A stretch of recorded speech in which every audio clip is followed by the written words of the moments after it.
Bueno, recalcarles el saludo y muchas gracias a la asociación por la oportunidad de poder conversar en este día.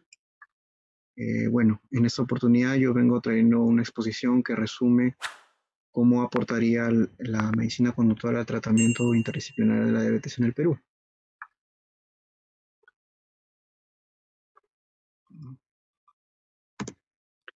Bueno, algunos objetivos que me he permitido delimitar es, por ejemplo, definir y clasificar los conceptos de la diabetes, dar a conocer el diagnóstico de la diabetes tipo 2 en el Perú a nivel epidemiológico, dar a conocer una definición sobre la medicina conductual, un pequeño panorama de la evaluación conductual, la evidencia de la diabetes tipo 2, ejemplos de tratamientos en terapia cognitiva conductual para una población de diabéticos tipo 2 y ejemplos de posibles líneas donde se puede aplicar la medicina conductual en el Perú.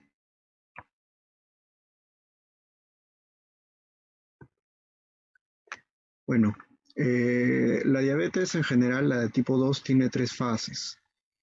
Para González, por ejemplo, existe la primera fase que es la relación entre la parte genética y el ambiente, y esto genera lo que se llama la resistencia a la insulina. La resistencia a la insulina es un problema metabólico por el cual la capacidad de poder segregar esta hormona que regula el azúcar en la sangre se ve afectada por dos factores. El primero es por la mala alimentación que tiene la persona y el segundo es por el nivel de obesidad o nivel de peso que tiene. Cabe resaltar que hay tres tipos de obesidad, ¿no? La obesidad 1, la obesidad 2 y la obesidad 3, que están determinadas por el IMC, que es el índice de masa corporal, entre otras medidas que después lo vamos a ver. Conforme la persona tiene malos hábitos alimenticios y conforme va avanzando, progresando este exceso de peso, va apareciendo como un primer síntoma asintomático la resistencia a la insulina. Entonces, cuando hay la resistencia a la insulina, lo que va a haber es lo que se conoce como hiperglucemia. ¿Qué es la hiperglucemia? Es el exceso de azúcar en la sangre. ¿Cómo se determina el exceso de azúcar en la sangre? Por un medidor de azúcar, que en este caso sería un glucógeno. O en tal caso podríamos tener una medida. Más de 120 en ayunas sería una hiperglucemia. Y más de 180 cuando uno está comiendo después de 2 horas también sería una hiperglucemia. En ambos casos, la hiperglucemia es lo que ocasiona los daños a largo plazo en la diabetes tipo 2. Entonces, Laura Quinn lo que hace esta investigadora es dividir en esta primera fase, que es netamente asintomática.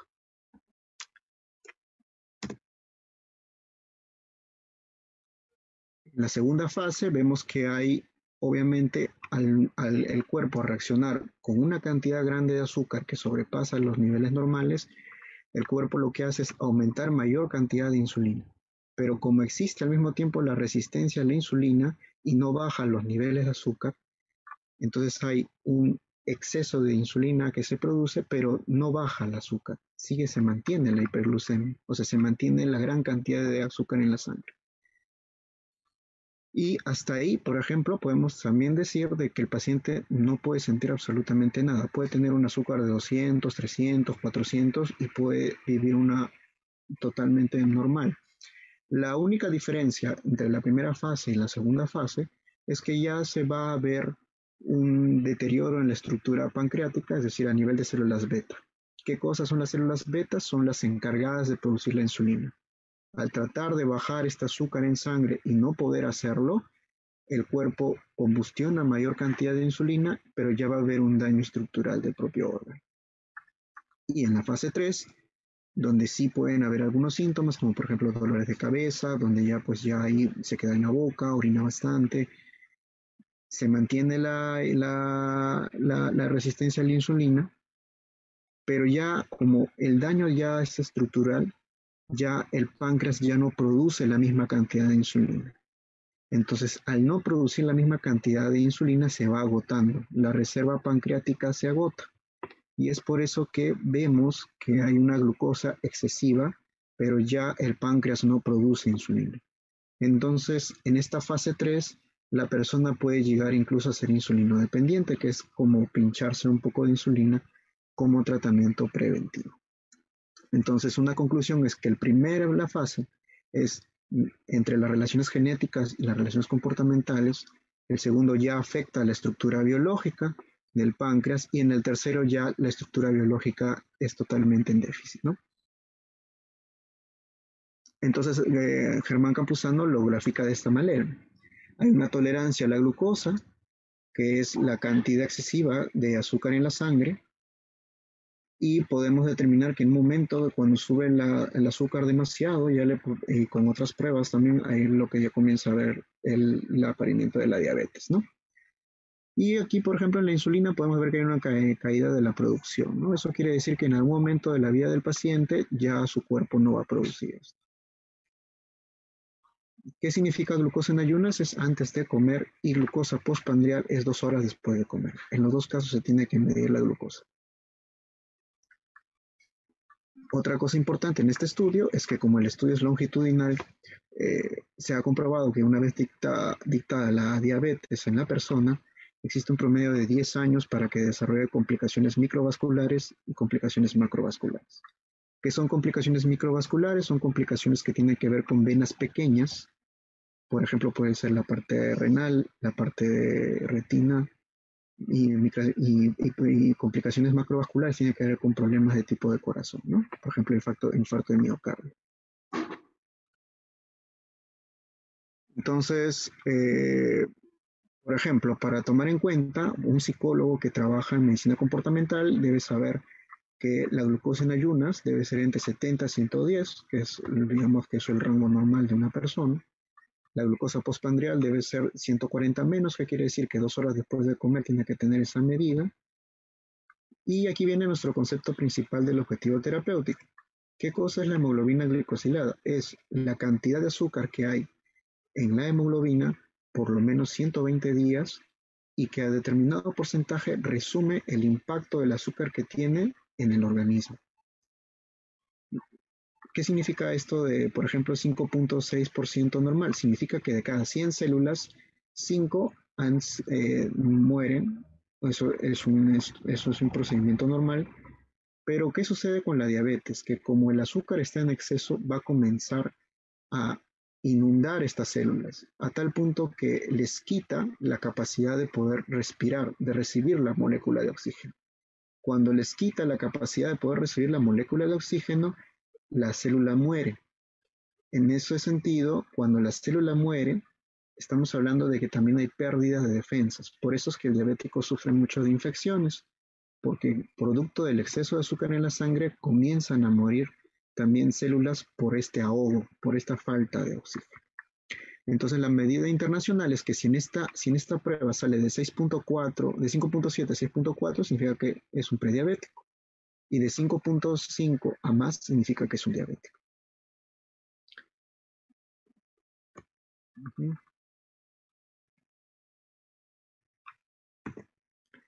Entonces, se ha calculado de que, por ejemplo, en el estudio de UQPDS, que es un estudio británico de nivel de alto impacto, que uno de los objetivos terapéuticos que tiene que cumplir todo tratamiento para una persona que ha sido declarada con diabetes es reducir la hemoglobina glicosilada.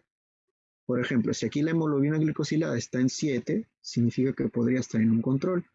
Pero cuando comienza a estar en 8, 9 o 10, significa que ya son niveles aumentados. ¿Niveles aumentados de qué? De que puede desarrollar complicaciones. Pie diabético, retinopatía diabética, nefropatía diabética, los cuales dificultan, ¿no?, su vida. Y si ya son niveles altamente significativos, significa que incluso puede peligrar su vida hasta llegar a un coma diabético.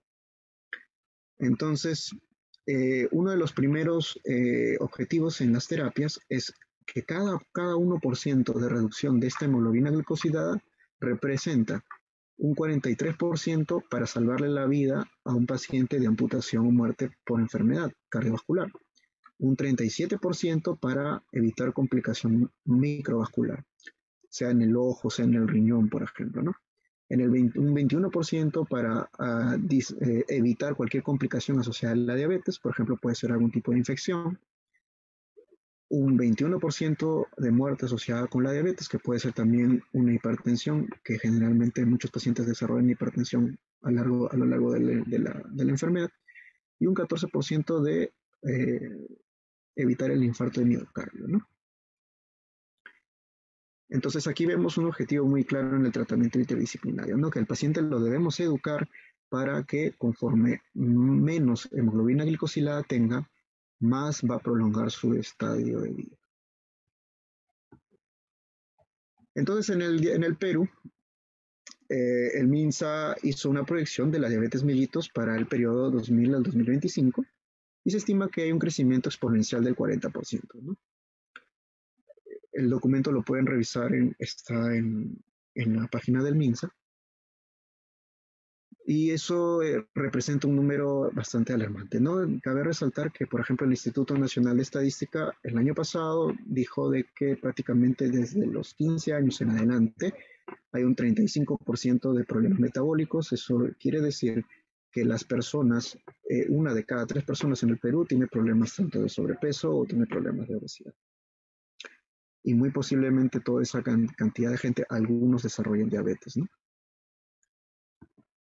Entonces, yo revisando datos epidemiológicos, el investigador Revilla Luis, de una población antes de la pandemia, en el 2019, calculó una población de 28.433 asegurados en instituciones tales como de salud, Fuerzas Armadas y la Policía Nacional y todos los entes privados, llegando a la conclusión que un 96% de los casos diagnosticados con diabetes tipo 2, o sea que quiere decir que solamente el 4% son tipo 1, y lo que nos da a entender que hay un alto porcentaje de personas que tienen problemas de alimentación, problemas de peso en esta estadística, ¿no? Y lo que más altamente significativo en su investigación es que solamente el 35% de las personas lograron controlar su hemoglobina glicosilada. Esto quiere decir que la asistencia o la sanidad a nivel nacional en el 2019 solamente pudo controlar el 35% de las personas que tienen diagnosticada diabetes. Es que hay una población de más de la mitad de las personas que no está tomando un control sobre la enfermedad por diferentes razones, ¿no? Pero esto es antes de la pandemia. Números posteriores o en la pandemia yo no los he averiguado, pero esto es la última investigación que pude encontrar, ¿no? Entonces podemos concluir que hay un 64.2% de personas diabéticas diagnosticadas en el 2019 que no están controladas, que superan la barrera del control de la diabetes y un 35.8% que sí están controlados. Y bueno, en la guía técnica del Ministerio de Educación, del Ministerio de Salud, la primera pregunta es que nos hacemos es qué profesionales pueden intervenir en la modificación de estilo de vida. En la guía no lo especifica, simplemente lo lanza como algo general, pero pueden aportar todo de diferentes tipos de profesionales, por ejemplo, la enfermera, el médico, con diferentes técnicas, con diferentes vertientes, pero aquí también interviene el psicólogo. Entonces, vamos a ver que todos los estudios que voy a señalar son justamente de modificación de estilo de vida. ¿Para qué? Para que evitar que suba la glucosa en la sangre y también tomar conciencia y educar al paciente, ¿no? Entonces, para eso hemos investigado un poco sobre la medicina conductual. La medicina conductual es una interdisciplina que utiliza desarrollos conductuales, psicosociales y biomédicos, los cuales dan técnicas de relevancia para entender la salud y la enfermedad. También la aplicación de conocimientos de esas técnicas en prevención, de diagnóstico, en el tratamiento y la rehabilitación. Los profesionales que los pueden ejercer son los médicos, los trabajadores sociales, las enfermeras paternas, los trabajadores comunitarios de la salud que trabajan con poblaciones vulnerables, ¿no? Entonces acá, por ejemplo, podemos romper un mito, ¿no? De que solamente utilizan técnicas psicológicas los psicólogos. También los pueden utilizar en investigaciones interdisciplinares otros profesionales. También pueden ser entrenados otros profesionales en técnicas psicológicas. Y aquí vemos una relación interesante, ¿no? Entre la medicina pública o la salud pública, la medicina moderna, la medicina familiar, que es básicamente una disciplina de consejería la medicina conductual y la medicina tradicional. ¿Por qué el autor sabrá poner medicina tradicional? Porque toma en cuenta que hay contextos del tercer mundo o otros tipos de contextos donde el paciente viene con muchas creencias y hay que respetar esas creencias. Es cuestión de enseñarle prácticas que comulgan con su cultura, pero al mismo tiempo también introducir el tratamiento debido, ¿no? Entonces, me parece importante hacer una diferenciación entre salud pública, medicina conductual y psicología de la salud. La salud pública está dirigida a las políticas públicas que tienen como finalidad fortalecer la salud individual comunitaria desde un presupuesto nacional, desde un presupuesto del Estado y se nutre de múltiples profesionales y es el mismo enfoque interdisciplinar. La medicina conductual es una interdisciplina que utiliza modelos biomédicos y conductuales para problemas crónicos. ¿Y cuál es la diferencia con la psicología de la salud? Que la psicología de la salud no solamente utiliza modelos conductuales, sino también utiliza modelos sistémicos, utiliza modelos de corte hermenéutico, de corte asistencial, de corte social cognitivo. No solamente se especifica en modelos conductuales. Entonces, una diferencia clara que podemos hacer aquí es de un conjunto universal, ¿no? Que es la salud pública, luego viene un conjunto que sería la psicología de la salud, y luego viene una subespecialidad que sería la medicina conductual. Entonces, algunos postulados básicos que recogen los psicólogos que se dedican a esta área, que el comportamiento modula los efectos biológicos de las circunstancias, afectando los niveles de inmunocompetencia. ¿Qué quiere decir? Que conforme yo practico ciertas actividades como el ejercicio, como una buena dieta, como saber distribuir la cantidad de calorías que yo tengo que consumir diariamente, lo que voy a hacer es aumentar mis niveles de defensa, aumentar mis niveles de competencia ante otros agentes. El comportamiento constituye un contacto directo o indirecto contra agentes patógenos y nocivos, ya sea mediante el contagio entre personas, la infección vía objetos o alimentos o a través de accidentes. También el comportamiento produce cambios graduales en el estado del organismo vía ingesta de alimentos, justamente lo que estábamos hablando, ¿no? Hay que, en este caso, mientras el estilo de vida se mantenga más a la línea de las recomendaciones de los profesionales de la salud, va a haber efectos buenos en ese organismo, ¿no? Y aquí hacemos un énfasis en el comportamiento instrumental para detectar y atender oportunidades en el surgimiento de condiciones patógenas en el organismo mediante la identificación correcta de los indicadores de los pacientes. ¿Qué quiere decir esto? Que también, por ejemplo, se trabaja con las llamadas conductas operantes, ¿no? Pero también se trabaja con las conductas preventivas. Por ejemplo, hay obesidad en niños. Entonces, lo que hace el médico conductual es evaluar anualmente para evitar que desarrolle una posible ansiedad por diferentes comidas, una posible depresión por el juzgamiento de la comunidad, o también comunicarle al médico el estatus psicológico por el cual puede anunciarse ya un tratamiento para evitar la obesidad. Y el comportamiento potencia toda acción terapéutica, es decir, que también la medicina conductual estudia la relación terapéutica que existe entre el paciente que tiene enfermedad crónica y el terapeuta, ¿no? En la medida de que la cooperación en el tratamiento y la adherencia a las acciones terapéuticas recomendadas y la participación activa en los procesos de rehabilitación sean esenciales para el éxito de las intervenciones biomédicas, ¿no? Entonces aquí vemos un ejemplo de cómo es una intervención total, ¿no? Por un lado tenemos una dieta balanceada, que podría ser por parte de una nutricionista. Por otro lado vemos algunos cambios actitudinales que pueden ser producto de como dice aquí, de la psicoterapia, producto de la actividad física, producto de las sesiones de seguimiento. Y también vemos una estructura que se llama flujograma. ¿Qué es lo que hace el flujograma? Es a formalizar el tratamiento. ¿Cuántas sesiones se van a tomar? ¿Cómo se van a tomar las sesiones? ¿Qué tipo de procedimiento se hace? Todo eso se es justificado en un documento que se llama procedimiento clínico.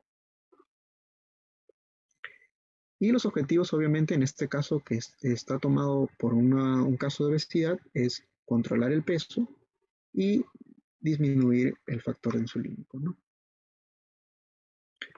Ya entrando al tema de la evaluación conductual, por ejemplo, en esta fase, el especialista en medicina conductual consta de elementos cuantitativos y cualitativos. Los cuantitativos pueden ser algunos autorregistros, como también pueden ser algunos cuestionarios. Por ejemplo, se usa el SPC para medir cuestionario de estrés, se usa el DASH para medir cuestionario de depresión, se usa el BEC2 para medir depresión, se puede utilizar el Zoom para medir ansiedad, y cualitativos pueden ser, por ejemplo, la entrevista conductual, puede ser el esquema de caso bajo la evaluación conductual y obviamente el análisis funcional, ¿no?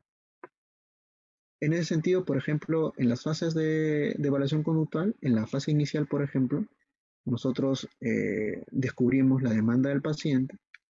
En la segunda fase vemos cuál es la naturaleza de la problemática del paciente, los problemas que puede tener el cliente que viene a medicina conductual y la selección del tratamiento, ¿no? La evaluación, como hemos dicho, puede ser de esos dos tipos,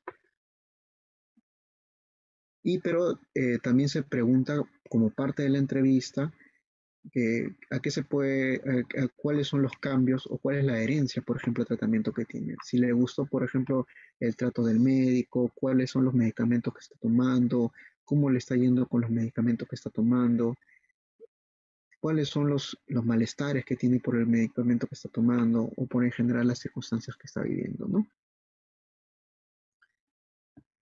Entonces aquí yo les presento, Dali Grave ha hecho un análisis funcional de lo que sería un caso de obesidad, por ejemplo, ¿no? Este es un paciente que tiene obesidad y que también tiene diabetes.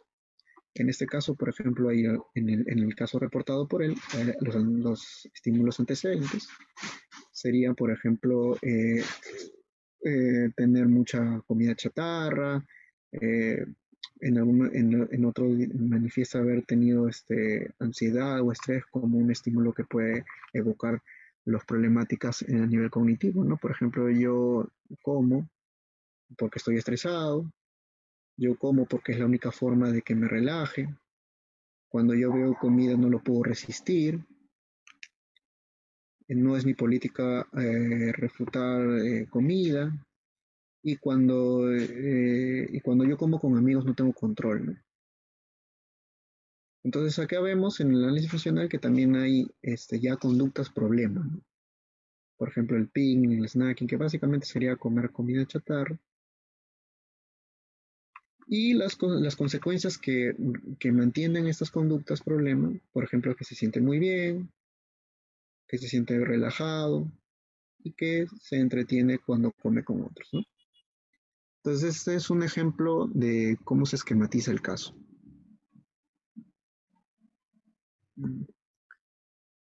Entonces, en esa parte ya de la sesión voy a presentar, por ejemplo, una tesis que se hizo a nivel de Perú, en la psicóloga Ian Flores, en el departamento de Chiclayo, en la ciudad de Chiclayo,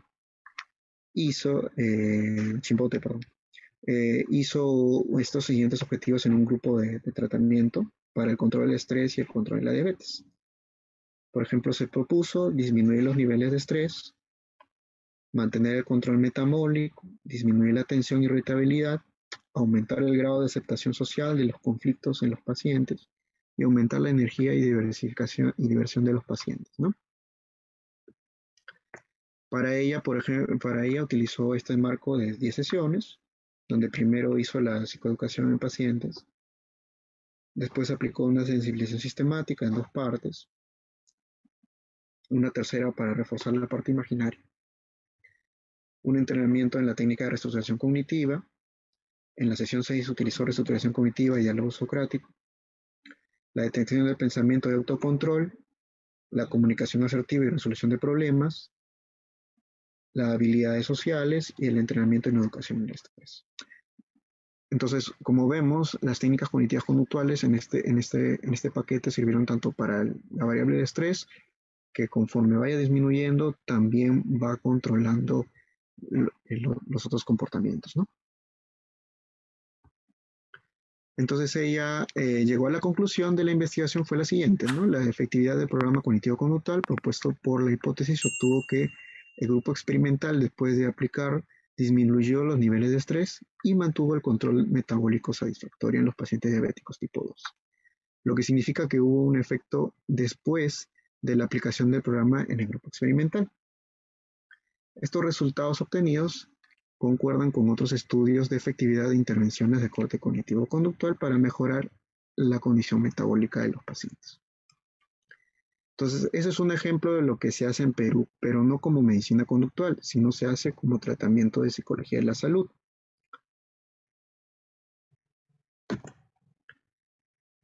Ya, por ejemplo, hablando a nivel general en las evidencias del tratamiento, por ejemplo, hay una etapa de difusión, o sea, reactiva, donde se generan los materiales de intervención, los envío de datos para justamente tener la identificación del paciente, el contacto con el paciente, la evaluación que le habíamos hablado, hicimos un ejemplo también de análisis funcional, la intervención que abarca desde la psicoeducación hasta las variables que he mencionado en el estudio, las técnicas psicológicas, el mantenimiento que es generar alternativas que proponen el manejo del estrés ante diferentes condiciones.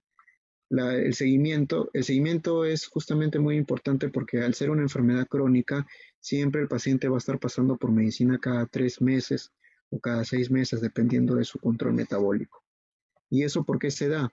Porque conforme la hemoglobina glicosilada va cambiando cada 90 a 120 días. Eso quiere decir que por ese examen yo sé lo que has estado haciendo en esos 90 días. Entonces, si se dispara tu hemoglobina glicosilada, quiere decir que no has estado comiendo lo que debías comer, has estado tal vez ingiriendo cosas que no debías tomar o has estado teniendo conductas de riesgo. Pero si se mantiene un control de esa hemoglobina glicosilada menos a 7, significa de que tanto la medicación va a disminuir, hasta incluso se puede restringir la medicación, y solamente vas a llevar sesiones de seguimiento en psicología para ver cómo está tu estado emocional. Entonces, toda la estructura que podemos ver tiene que ver justamente ya de por vida. Yo he recolectado algunas evidencias, por ejemplo, Capper de Bianchi ha dicho que el tratamiento de solución de problemas, por ejemplo, facilita las reacciones emocionales positivas y reduce las negativas. Además, ha sido de efectividad ante diferentes problemas psicológicos, entre ellos el afrontamiento de estrés en estos pacientes con diabetes, ¿no?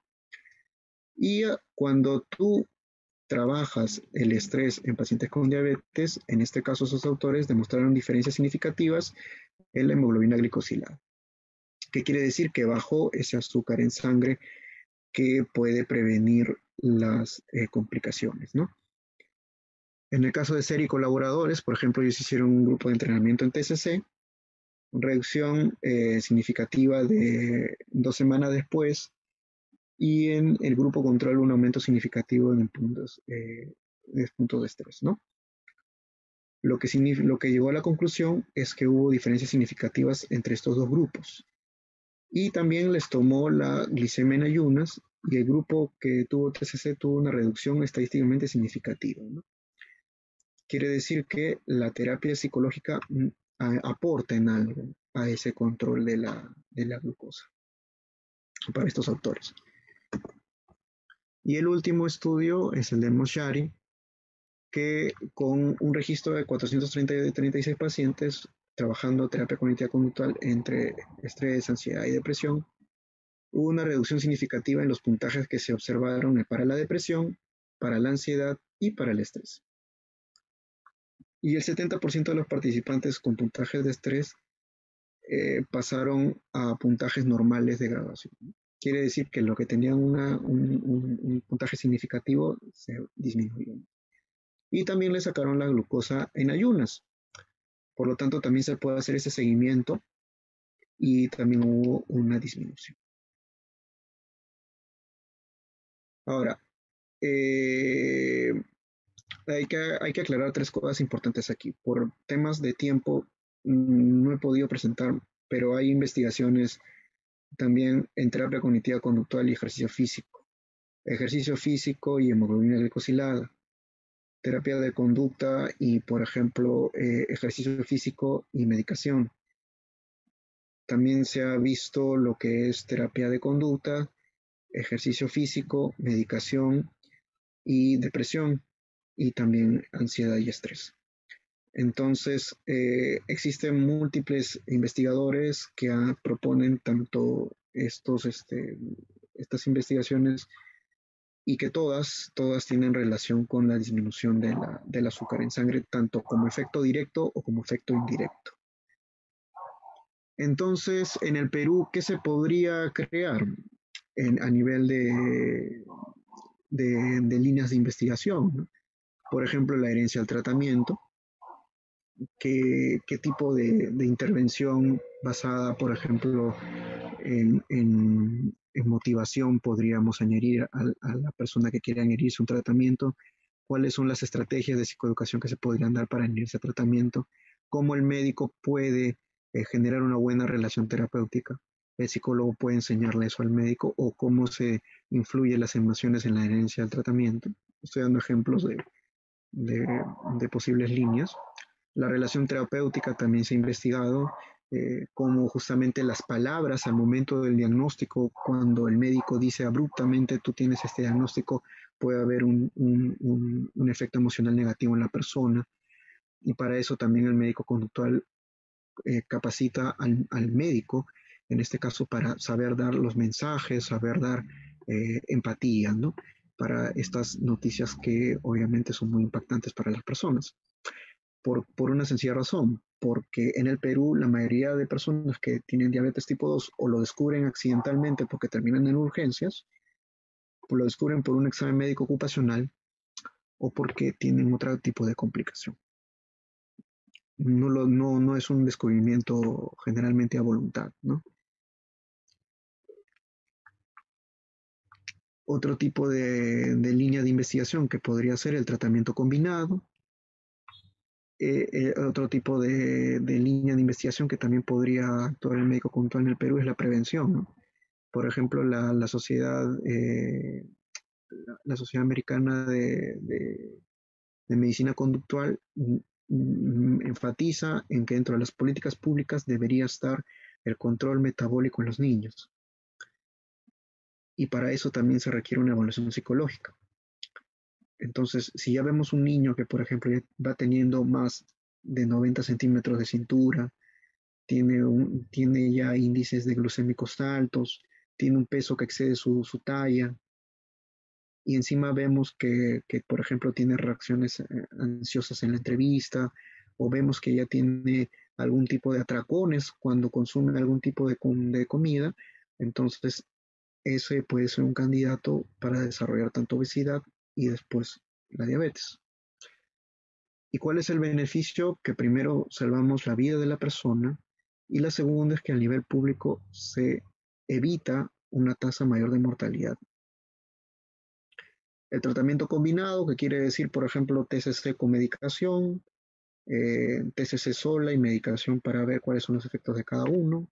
También ver TCC cómo lo pueden aplicar otros profesionales de la salud, enfermeras, médicos, tecnólogos, y cumplir con todos los niveles de evidencia, ¿no? Por ejemplo, no solamente dar opiniones, sino también hacer investigaciones en igual a uno, correlacionales, significativas, que puedan dar mayor evidencia estas líneas de investigación, ¿no? Entonces, eh, generalmente en las tesis de Perú, lo que yo he observado es que se hacen correlacionales. Por ejemplo, ahora se está trabajando mucho mindfulness y diabetes tipo 2 con estrés, por ejemplo.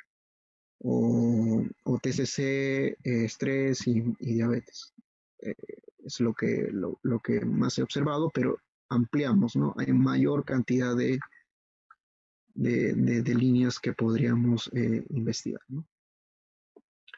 Y listo. Eso sería todo mi exposición. Eh, una última reflexión sería de que la medicina conductual nació en los años 70 porque se vio que había evidencia de la terapia de conducta controlando algunos comportamientos en el caso de los problemas metabólicos. Ya se había mostrado algunas evidencias sobre todo el control del estrés y que Ahí básicamente la evidencia nace en los años 80, ¿no? A partir de los años 80 en adelante ya hay una evidencia, ¿no? Y hay un autor, Raff, que menciona que por qué la medicina conductual no ha ingresado mucho, ¿no?, a los países del tercer mundo, porque todavía hay una resistencia, ¿no?, a los procedimientos psicológicos, ¿no? Generalmente todavía en salud pública vemos a veces que hay bandos, y eso es una cuestión no solamente académica, sino también es una cuestión ya cultural, ¿no? Pero sí podríamos aportar a la calidad de vida de las personas bajo no solamente estos procedimientos, sino en general con la farmacología y con la prevención. Y eso sería todo. Quedo atento a sus preguntas. Muchas gracias, psicólogo Jan, por la ponencia y por aclarar algunos datos muy interesantes. Eh, Igual, se le invita al público a realizar alguna pregunta. Pueden levantar la mano si quieren prender su audio para yo apoyarlos, o por el chat lo pueden escribir.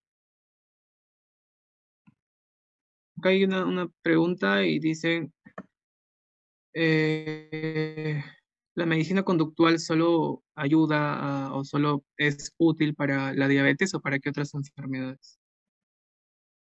Bueno, hay tratamiento para la hipertensión, para dolor crónico, para enfermedades pediátricas, para enfermedades oncológicas. Por ejemplo, actualmente Erasmo Reynoso está trabajando en lo que es activación conductual para enfermedades oncológicas.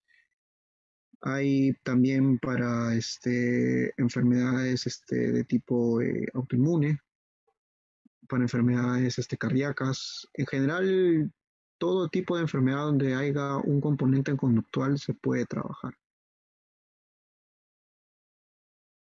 Ujú. Acá hay otra pregunta de Rogelio.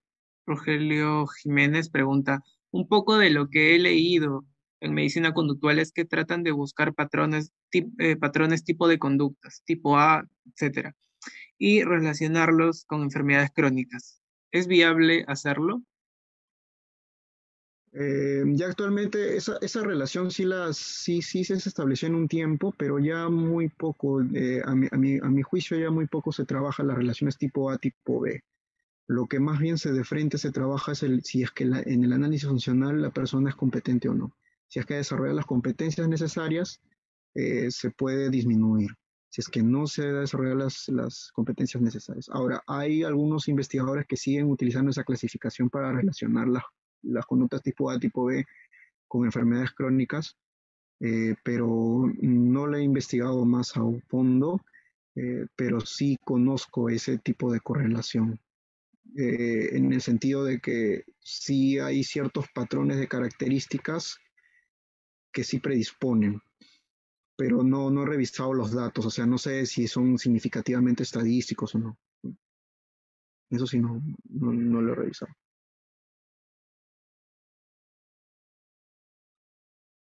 Muchas gracias, Jan. Acá hay otra pregunta y dice, ¿dónde, excelente ponencia, menciona Wilson, ¿dónde podría estudiar medicina con... Bueno, la medicina conductual actualmente tiene, como institución, tiene una formación en la UNAM, en la Universidad Autónoma de México. Es una especialidad a cargo del doctor Juan José de Sosa, y ese sería un lugar donde podrías estudiarla. Tiene una residencia de 2 años, donde tú puedes aplicar la medicina conductual a diferentes áreas de hospitalización, ¿no?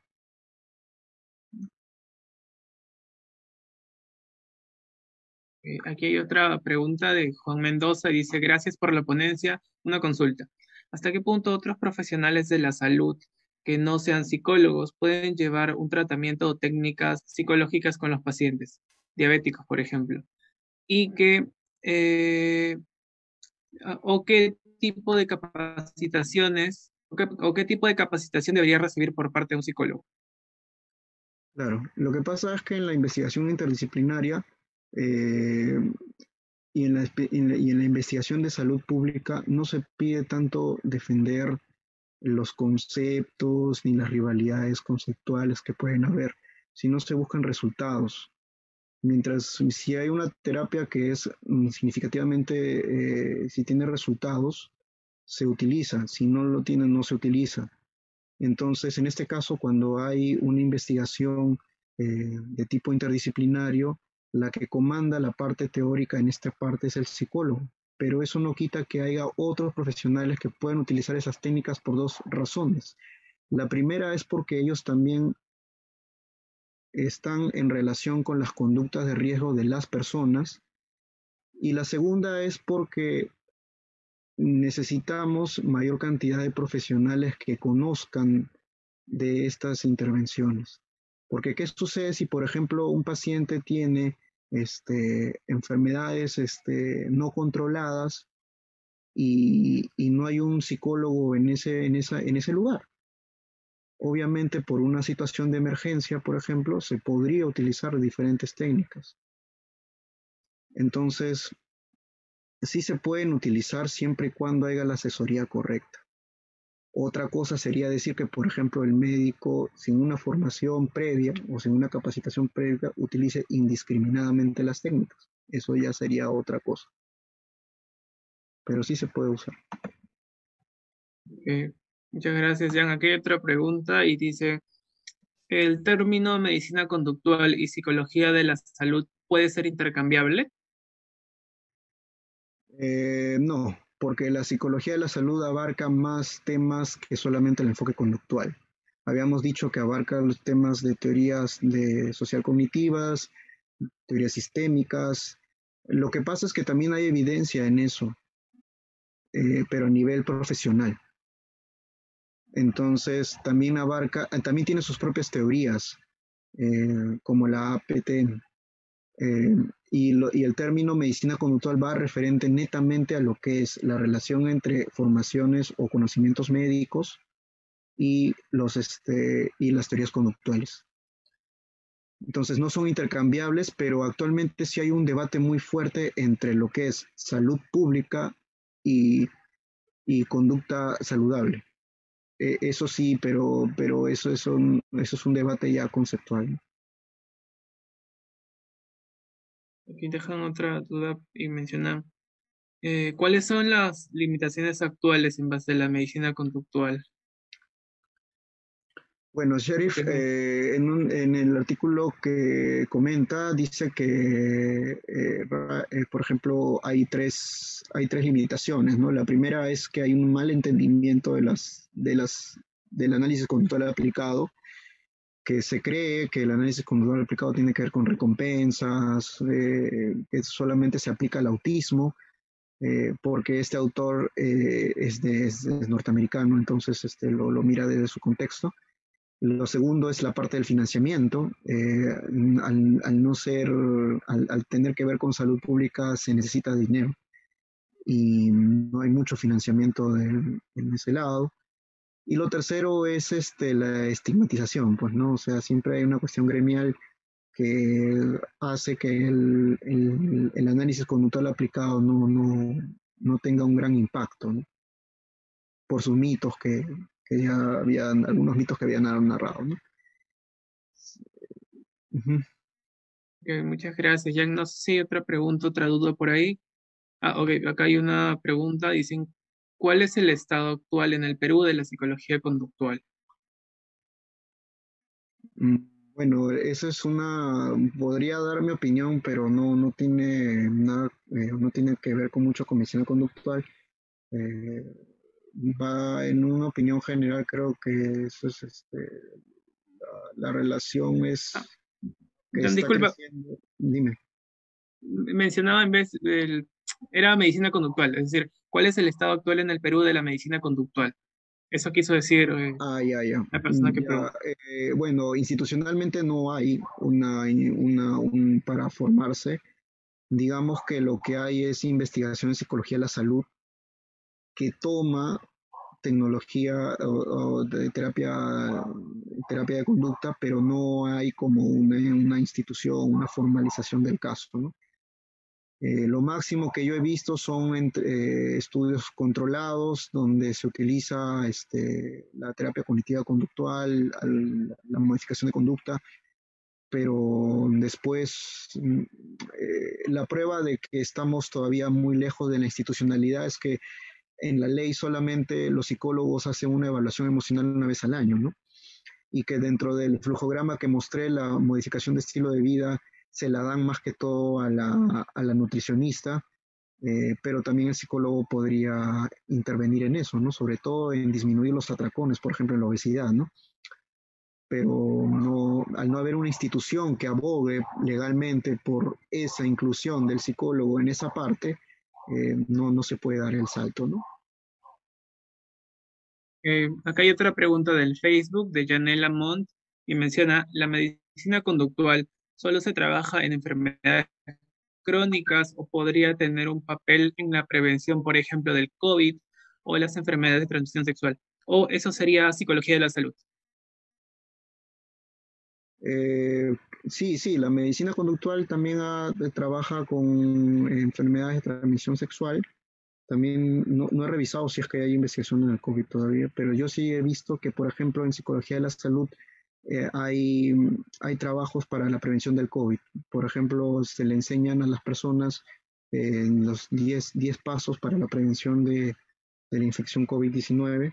eh, y la segunda, sobre si sería psicología de la salud, va a depender del marco teórico, como dije, ¿no? Medicina conductual es netamente análisis conductual aplicado con cuestiones médicas para intervenciones no solamente en enfermedades crónicas, sino también enfermedades de ETS, enfermedades y eh, enfermedades que tengan que ver todas las variables de salud. Muchas gracias, Jan. Aquí hay una última pregunta. Rogelio menciona, ¿qué crees que tenga que pasar para que los psicólogos tengan más presencia en hospitales? Mm, bueno, hay dos razones por las cuales los psicólogos, en mi opinión personal, no tienen una presencia en hospitales. La primera es porque los mismos gremios de psicólogos están peleados. No se llega a un consenso de, por ejemplo, qué cosa es salud mental, cuáles son las funciones, cuáles son las intervenciones interdisciplinarias. Si uno revisa, por ejemplo, estas disputas que tuvo el Colegio de Psicólogos con la Asociación Psiquiátrica Peruana, te puedes dar cuenta de que si en ese nivel pequeño de interdisciplina no nos podemos poner de acuerdo, imagínate cómo será pues a nivel ya del Estado, ¿no? Eso es por un punto, ¿no? Y lo segundo es porque nos hace falta institucionalidad, ¿no? Pero para crear institucionalidad hay que comenzar a dar pasos, no solamente en análisis conceptuales, sino también en investigación, ¿no? Entonces, la idea es ir avanzando en aclarar conceptualmente con dónde se interviene este campo, después dar investigación que tenga evidencia de este campo, generar la confiabilidad de los estudios que vienen de otros países y también entrar en el ámbito legal, ¿no? Porque el psicólogo tiene armas que pueden apoyar a la parte de la modificación del estilo de vida. Pero como existe al mismo tiempo la resistencia a la insulina y no bajan los niveles de azúcar,